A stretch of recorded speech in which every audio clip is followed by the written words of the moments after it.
কাজকর্ম সুষ্ঠুভাবে সম্পাদন করার যে কোনো একটি সংগঠনের সময়সীমা বাধ্যতামূলক থাকে। একটা সময় পুরনো কমিটি ভেঙে দিয়ে নূতন কমিটি গঠন করা হয় যাতে নবাগতরা কাজকর্ম করার সুযোগ পায়। এমনটা পরিপ্রেক্ষিতে আন্তঃরাষ্ট্রীয় হিন্দু পরিবেশ শ্রীভূমি জেলা পুরনো কমিটি ভেঙে দিয়ে নূতন কমিটি গঠন করে। এ উপলক্ষে করিমগঞ্জ জেলার আয়লাবাড়ি চা বাগানের দুর্গামণ্ডপ প্রাঙ্গণে এক সভা অনুষ্ঠিত হয়। সভায় সংগঠনের দক্ষিণ পূর্ব প্রান্তীয় সম্পাদক প্রদ্যুষ ভট্টাচার্যের উপস্থিতিতে নূতন জেলা সমিতি গঠন করা হয়। এতে প্রধান উপদেষ্টা সুশান্ত শর্মা পুরকায়স্থ, সভাপতি অজয় দাস, কার্যকরী সভাপতি অভিজিৎ রায়, সম্পাদক শানুলাল মালাকার, কোষাধ্যক্ষ চন্দ্রশেখর তন্তুবাই সহ অন্যান্য বিভাগীয় সদস্যদের রেখে শক্তিশালী কমিটি গঠন করা হয়। প্রেক্ষিতে আমরা সংগঠনকে শক্তিশালী করার জন্যে, কমিটিকে পুনরুজ্জীবিত করার জন্যে এই কমিটি গঠন করা হয়েছে এবং এই কমিটিকে একটা পূর্ণাঙ্গ রূপ দেওয়া হয়েছে, যেখানে সভাপতি আসন অলঙ্কৃত করেছেন শ্রী অজয় দাস, কার্যকরী সভাপতি আমি অভিজিৎ রায়, সহসভাপতি সত্যব্রত দাস, রণেন্দ্র চৌধুরী, সন্দীপ দাস, রঞ্জিত নায়েক, অতুল তাঁতি, শৈলেন্দ্র নমশূদ্র, রাজকিশোর তেলি, সম্পাদক শ্রী শানুলাল মালাকার, সহ সম্পাদক শ্রী সুভাষ কালিন্দী, বিনয় ভূষণ শর্মা, অন্তু পাল, তপন কুঁয়র, রাজন কুমার মাল, শ্রী রাম কুমার মাল, স্বপন নায়েক, সঞ্জয় কুমার রায়। সাংগঠনিক সম্পাদক শ্রী মণিলাল নমশূদ্র, শ্রী বাপন নমশূদ্র, মনোজ বৈশ্য, টিটু পুরকায়স্থ, নির্মল পাল, দীনবন্ধু নায়েক, বিনায়ক দাস, কোষাধ্যক্ষ চন্দ্রশেখর তন্তুবাই, সহ কোষাধ্যক্ষ শ্রী রাজু রায়, রাষ্ট্রীয় বজরং দল সঞ্জীব দাস, জেলা সংযোজক রাষ্ট্রীয় বজরং দল সহ জেলা সংযোজক অপুরঞ্জন সরকার, রাষ্ট্রীয় বজরং দল নগর সংযোজক শ্রী বাপ্পন দে। প্রধান উপদেষ্টা মণ্ডলীর সদস্যবৃন্দ হচ্ছেন সুশান্ত শর্মা পুরকায়স্থ, শ্রী বিভু কালিন্দী, সত্যজিৎ দাস, বিশ্বজিৎ দেব, রাজু গোয়ালা, সঞ্জয় রায়, কৃষ্ণমোহন রায়, অশোক দেব, উদয় মাল, বাদল দেব, মনমত মালাকার, জিতেন সবর। আজকে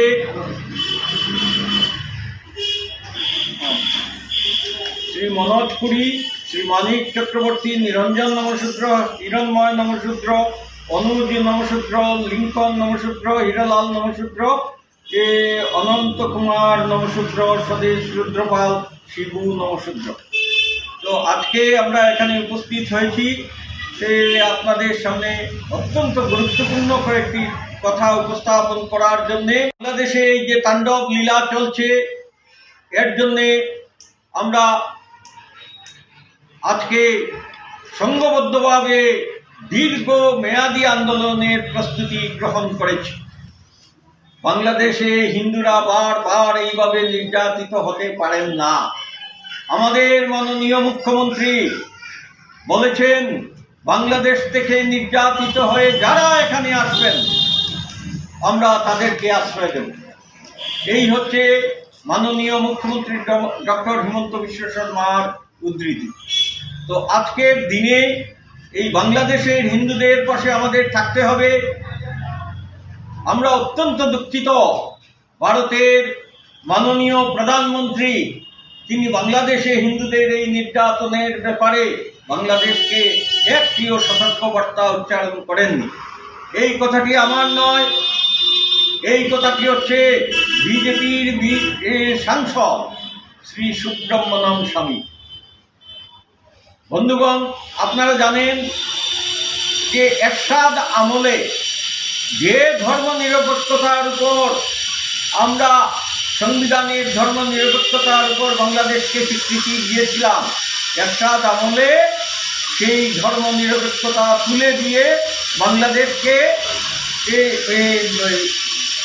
রাষ্ট্রধর্ম ইসলাম বিল পাস করে নিয়েছে।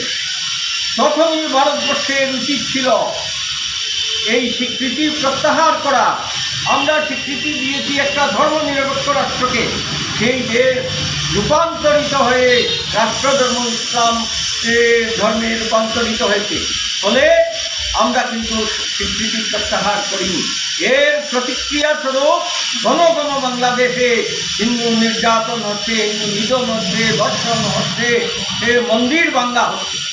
তো আমরা এই সবকে প্রতিহত করতে হলে আজকে তালিবানে 40,000 উগ্রপন্থী তালিবানি যদি কাবুল দখল করতে পারে, তাহলে বাংলাদেশে 1.5 কোটি হিন্দু বাংলাদেশকেও দখল করতে পারত।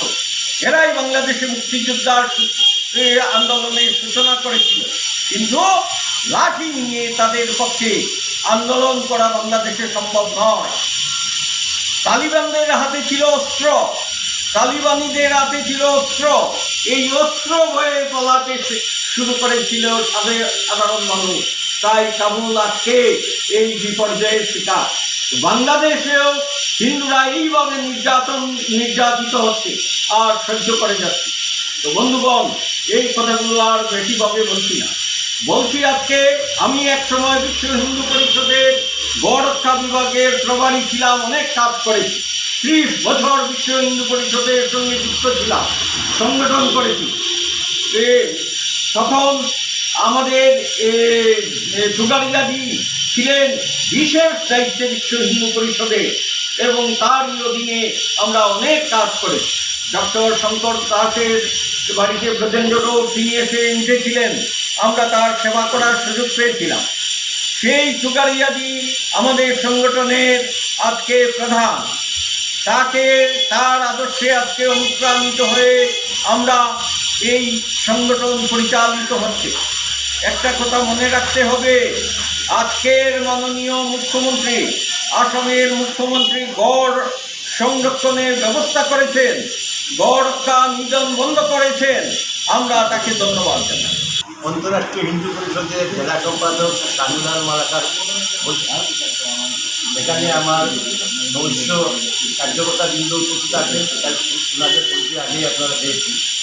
তো বলছি, বিগত 10-20-10-21 তারিখে শিলিগুড়ি জেলা কমিটি করিমগঞ্জ অন্তরাষ্ট্রীয় হিন্দু পরিষদের কার্যকাল সমাপ্ত হওয়ায় পরিপ্রেক্ষিতে পুরনো জেলা সমিতি দক্ষিণ পূর্ব প্রান্তীয় সম্পাদক মাননীয় শ্রী প্রদূর ভট্টাচার্য মহাশয়ের অনুমতিতে ভঙ্গ করে দেওয়া হয়েছে এবং বিগত 9-11-2021 তারিখে দক্ষিণ পূর্ব প্রান্তীয় সম্পাদক মাননীয় শ্রী প্রদূর ভট্টাচার্য মহাশয়ের উপস্থিতিতে স্থানীয় আয়লামারি চা বাগানের দুর্গামণ্ডপ প্রাঙ্গণে প্রায় 3 শতাধিক সদস্যের উপস্থিতিতে পুনরায় অন্তরাষ্ট্রীয় হিন্দু পরিষদের শিলিগুড়ি জেলা সমিতি গঠন করা হয়।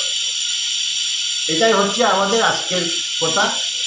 এরপর আমি যে কথাগুলো বলছি, এটা আপনাদের জানাটা খুব দরকার। গতকালও আমরা শুনেছি বা বিভিন্ন সময় শুনি যে অন্তরাষ্ট্রীয় হিন্দু পরিষদ বিজেপি বিরোধী।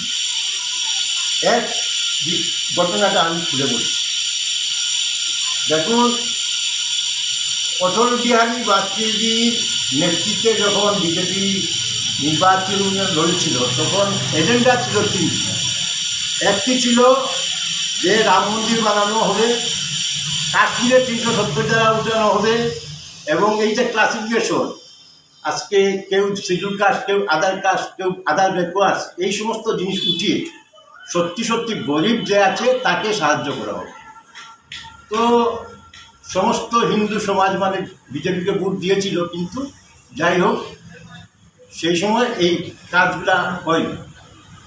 তারপর যাই হোক আমরা মনে ভেবে নিয়েছিলাম যে হয়তো বিভিন্ন দল নিয়ে সরকার করার কারণে উনি পারেননি। যাই হোক, এরপর আমরা সংঘ পরিবারেই জানতাম, মনে ভাবতাম যে শুধু হিন্দুর বুথে ভারত সরকার করা যায় না। কিন্তু মাননীয় নরেন্দ্র মোদীজির নেতৃত্বে যে নির্বাচন হয়েছিল, শুধু হিন্দুর বুথেই মাননীয় নরেন্দ্র মোদী ভারতের প্রধানমন্ত্রী হয়েছিল। তখন আমাদের দাবি ছিল যে আপনি একক সংখ্যাগরিষ্ঠতা নিয়ে এসছেন, আপনি রাম মন্দির বানিয়ে দেন, এই কাশ্মীরের 370 ধারা উঠান, এইরকম বিভিন্ন দাবিগুলো আমাদের ছিল। এটা তো আপনাদের বিজেপির এজেন্ডা। তো সেই 5 বছরেও হলো না। তখন কিন্তু আমরা অ্যাকচুয়ালি সত্যি বলতে কি মানে আমরা নরেন্দ্র মোদীকে মনে মনে খারাপ পেয়েছি। এরপর আজকের দিনে মাননীয় নরেন্দ্র মোদীজি যে কাজগুলো করেছেন, কাশ্মীর বানিয়ে দিয়েছেন, কাশ্মীরে 370 ধারা উঠিয়ে দিয়েছেন, রাম মন্দির বানিয়ে দিয়েছেন, 3 তালাক উঠিয়ে দিয়েছেন, কাশ্মীরের সার্জিক্যাল স্ট্রাইক করে দিয়েছেন। এই সমস্ত জিনিস করার পর যদি এবং আজকে আসামে যে আমাদের মাননীয় হিমন্ত বিশ্ব শর্মা মহাশয় যে কাজগুলো করছেন, এরপরও যদি বিজেপির বিরোধিতা যদি কোনো সংগঠন বা হিন্দু সংগঠন হোক বা যে কোনো হিন্দু মানুষ বিরোধিতা করে, তাহলে আমরা বলবো, আমি বুক ফুলিয়ে বলছি, আমি অন্তর্রাষ্ট্রীয় হিন্দু পরিষদের জেলা সম্পাদক বলছি যে ওরা আইএসআর দালাল। আজকের দিনে যদি বিজেপির বিরোধিতা করা হয়, তাহলে আইএসআর দালালটি কোথায় মানে চেয়ে আরও ভালো হবে। হ্যাঁ, তো আজকে আপনাদের সামনে মিডিয়ার সামনে আমরা বলছি, আমরা বিজেপিকে মনে প্রাণে সমর্থন করি। আমরা মাননীয় নরেন্দ্র মোদীজিকে আমরা মনের প্রাণে শ্রদ্ধা করি, ভালোবাসি। ওনার প্রত্যেকটি কার্যকলাপ আমরা সমর্থন করি। মাননীয় হিমন্ত বিশ্ব শর্মার প্রত্যেকটি কার্যকলাপ আমরা সমর্থন করি। যোগী আদিত্যনাথজির সমর্থন করি। আমরা মনে প্রাণে চাই যে এই সরকার থাকুক, আমাদের যা করণীয় আমরা করি। নমস্কার, জয় শ্রীরাম। জয় শ্রীরাম, জয় বজরঙ্গবলী। অন্তর্রাষ্ট্রীয় হিন্দু পরিষদের একটা উইংস আছে, যেটা হচ্ছে রাষ্ট্রীয় বজরঙ্গ। বিগত 9 তারিখ, এই মাসের 9 তারিখ একটা আমাদের সাধারণ সভার মধ্যে আমাকে অন্তর্রাষ্ট্রীয় হিন্দু পরিষদের পক্ষ থেকে রাষ্ট্রীয় বজরঙ্গের জেলা সংযোজক করা হয়েছে। তাই আমি সবাইকে, করিমগঞ্জবাসী সবাইকে আমি ধন্যবাদ জানাচ্ছি। আমাদের প্রধান এবং মূল যে কাজ, আমরা আমার দায়িত্ব নেওয়ার পর এখনও আমরা পুরো কাজ শুরু করিনি, ইতিমধ্যেই আমরা কাজ শুরু করে দেব। আমাদের প্রথম কাজ হচ্ছে হিন্দুদের স্বার্থে, হিন্দুদেরকে কীভাবে সুরক্ষা দেওয়া যায়, কোন জায়গায়। করিমগঞ্জ শহর আমাদের প্রথম টার্গেট হবে। করিমগঞ্জের শহরের প্রতিটি কোনায় যাতে আমাদের বজরঙ্গী ভাইজান যারা আছেন, বজরঙ্গীরা যারা আছেন, তারা যাতে পৌঁছতে পারে, তাদের এই জায়গাগুলোতে আমরা যাতে মেম্বারশিপ আমরা আনতে পারি এবং প্রত্যেক জায়গায় যাতে মানে হিন্দুদের স্বার্থে আমরা কাজ করে যাব। আমরা এই ভারতকে যাতে হিন্দু রাষ্ট্র কীভাবে বানানো যায়, সেটা মানে আমরা কীভাবে করতে পারি, সেটা নিয়ে আমরা বিস্তরভাবে আলোচনা করব। এবং আমাদের যে অযোধ্যায় যে রাম মন্দির হচ্ছে, সেই রাম মন্দির যাতে আমরা করিমগঞ্জের একটা যাতে কোনো মন্দির আমরা গড়ে তুলতে পারি, সেটা নিয়েও আমরা ভাববো। বিভিন্ন কাজ আমরা হাতে নিয়েছি, পরবর্তীতে আমরা আপনাদের বলে দেবো। এবং আমাদের যে অন্তর্রাষ্ট্রীয় আমাদের রাষ্ট্রীয় বজরং দল যেটা হয়েছে, সেটার পূর্ণাঙ্গ কমিটি এখনো হয়নি। যেখানে আমরা যখন হবে আপনাদের কাছে আমরা সেটা পৌঁছে দেবো। ধন্যবাদ। দুর্গোৎসব, দীপাবলি, ছট পূজার পর জগদ্ধাত্রী আরাধনায় মগ্ন হলেন পূজিতরা। শহর করিমগঞ্জের মালিপাড়া রোড স্থিত শারদা সংঘ মহিলা কর্মকর্তারা পূজা আয়োজনে উদ্যোগ নেয়। আজ সকালের দিকে সংঘের কার্যালয়ে পূজা আয়োজনে ব্যস্ত হয়ে পড়েন মহিলা কর্মকর্তারা। একই দিনে সপ্তমী, অষ্টমী ও নবমী পূজা আয়োজন হয়। সকাল, দুপুর ও সন্ধ্যায় জগদ্ধাত্রী আরাধনা করা হয়। পূজার পর সবাই অঞ্জলি নেন। ছিল মহাপ্রসাদ সহ অন্যান্য কার্যক্রম। ভক্তিমূলক সঙ্গে সবাইকে আপ্লুত করে দেয়। উল্লেখ্য, প্রথমবারের মতো শারদা সংঘ কর্মকর্তারা জগদ্ধাত্রী পূজা আয়োজন করেন। পূজা আয়োজনে রামকৃষ্ণ মিশনের পক্ষে স্বামী প্রভাসানন্দজি মহারাজ বিশেষভাবে সামিল ছিলেন। ভক্তবৃন্দদের উপস্থিত ছিল নজর করা।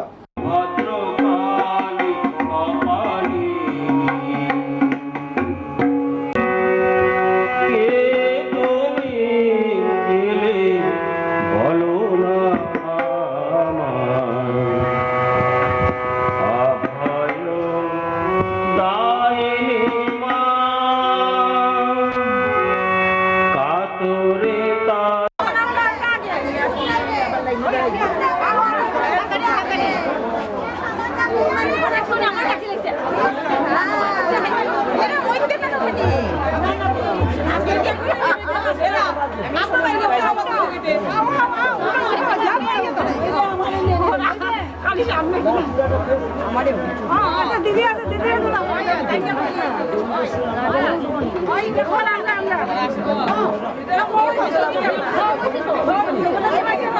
জগন্নাথী মাইকে, জগন্নাথী মাইকে, জগন্নাথী মাইকে।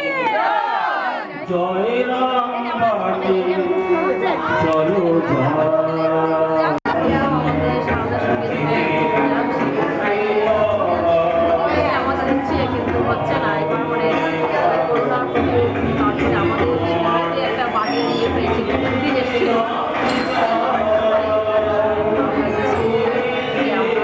মায়ের পুজো দেবো তারপর থেকে আর প্রোগ্রাম হয়েছে তাছাড়া তো শ্রী শ্রী সারদা দেবী জগদ্ধাত্রী জয়রামবাটিতে বছর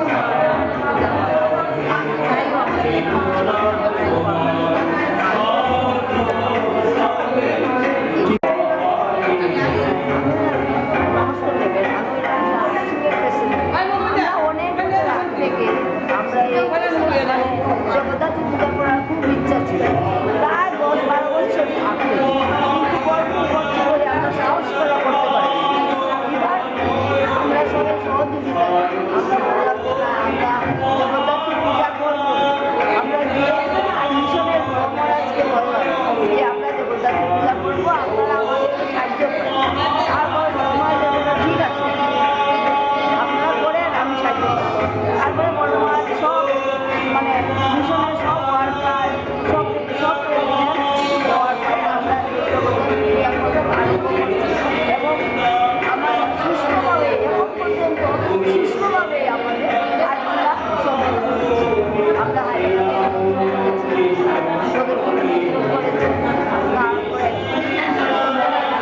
আমরা শিক্ষা নিমন্ত্রণ করেছি ওরা এসেছে তাই সব এসেছে বেশিরভাগ আপনার সব মহিলাদের পরিচালিত পুজো মহারাজের পরিচালিত পূজা। আমরা দেখতে পাচ্ছি যে এখানে ভক্তি সঙ্গীতের আসর আয়োজন করা হয়েছে এবং মহাপ্রসাদেরও বিতরণ করা হচ্ছে আমাদের এখানে মহাপ্রসাদ